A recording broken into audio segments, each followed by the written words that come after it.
In 2024, over 5 million people flew on private jets. Most of them are not billionaires. That surprises people. Because when most of us hear the words private jet, we imagine celebrities walking across a runway in slow motion while cameras flash in the background. But the reality is much stranger. One person spends $2,000 for a single seat on a semi-private flight. Another spends $70 million customizing a flying apartment. Same sky, same destination, completely different worlds. Today, we're climbing through the 7 levels of private aviation, starting with the cheapest possible way in, all the way to aircraft so advanced they can function as flying command centers during a global crisis. And somewhere between those two extremes, private aviation stops being transportation entirely. It becomes something else. Level 1. Semi-private flights and empty legs. This is where most people first enter the world of private aviation. And honestly, it's designed to make you feel richer than you actually are. Here's how it works. A private jet drops off a client in Miami, then needs to fly empty to New York for its next booking. Instead of wasting the flight, operators sell the empty seats at massive discounts. These are called empty legs. You can sometimes find them for less than the price of a first-class airline ticket, a few $1,000s, for your first private jet experience. And companies like JSX pushed this even further. Small terminals, no TSA lines, no giant airports. You arrive 20 minutes before departure, walk straight onto the aircraft, and take off.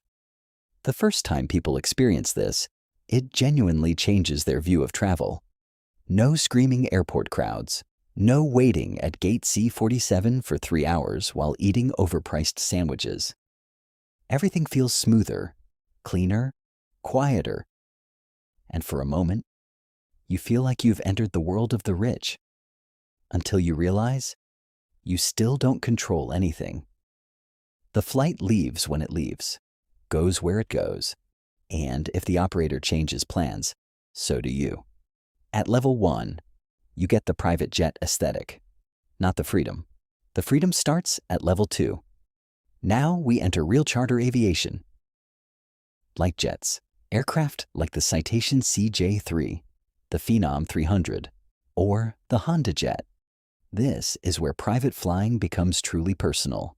You choose the departure time, you choose the airport, and suddenly, the plane waits for you, not the other way around. That single change completely transforms travel. A business owner can finish dinner in Chicago, leave for the airport at 10:30, and still sleep in Miami that same night. No airline schedule, no connections, no wasted hours. And honestly, this is the moment many wealthy people stop viewing commercial airports as normal. Because once someone experiences complete scheduling freedom, it becomes very hard to go backward. A light jet typically costs around $4,000 to $8,000 per flight hour to charter. Expensive, obviously, but for someone closing a multi-million-dollar deal, saving 6 hours matters more than the money. That's the part normal people misunderstand about private aviation. At the lower levels, it's luxury. At the higher levels, it becomes economics. Level 3. Mid-size and super mid-size jets. This is where private aviation stops feeling impressive and starts feeling powerful. Jets like the Challenger 350, Citation Longitude, or Praetor 600. Now the cabin becomes large enough to stand comfortably. You can hold meetings on board, eat proper meals, sleep during long flights, and most importantly, fly coast to coast, non-stop. New York to Los Angeles without stepping foot inside an airport terminal halfway through the trip. That capability changes everything. A commercial traveler loses entire days moving between cities. A super mid-sized jet compresses time itself. 3 meetings, 2 states, home before midnight. And the people buying this level usually aren't trying to look rich.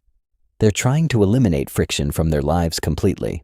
That's why so many CEOs quietly disappear into private aviation once their companies become successful enough. Not because they want champagne at 30,000 feet, because they become addicted to efficiency. Level 4. Heavy jets. This is where private aviation becomes genuinely luxurious. The cabins become massive, separate living areas, conference tables, entertainment systems, full kitchens on board. And suddenly, the aircraft no longer feels like transportation. It feels like a flying hotel suite. Jets like the Gulfstream G450 or Challenger 650 dominate this category. 12 passengers can comfortably move around while crossing entire continents, and the atmosphere changes completely. People stop talking about flight times. Now they talk about comfort, privacy, experience. A celebrity can sleep in one section of the aircraft, while managers hold meetings in another. A billionaire family can fly overnight across the Atlantic while their children sleep peacefully in a separate cabin. At this level, the jet is no longer saving time. It's protecting energy, and that becomes incredibly valuable once someone reaches extreme wealth. Level 5. Ultra long-range jets, the true kings of private aviation. Aircraft like the Gulfstream G700 or the Bombardier Global 7500. These jets can fly almost anywhere on Earth non-stop. New York to Tokyo, London to Singapore, Los Angeles to Dubai. No fuel stops, no interruptions. Just 12 uninterrupted hours inside what basically feels like a luxury apartment floating above the clouds. And honestly, this is where the atmosphere becomes surreal. Soft lighting, silent cabins, beds, showers, private chefs preparing meals while the earth slowly moves beneath you. At cruising altitude, the outside world almost disappears, and the people who own these jets usually operate on a completely different scale financially. Tech founders, royal families, billionaires managing businesses across multiple continents. For them, distance becomes an inconvenience money can erase. That's what $70 million buys, not an airplane. The ability to wake up almost anywhere on Earth tomorrow morning.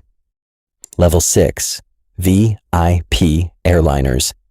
And now, private aviation stops looking like aviation at all. These are modified Boeing and Airbus aircraft built for royalty, governments, and ultra-billionaires.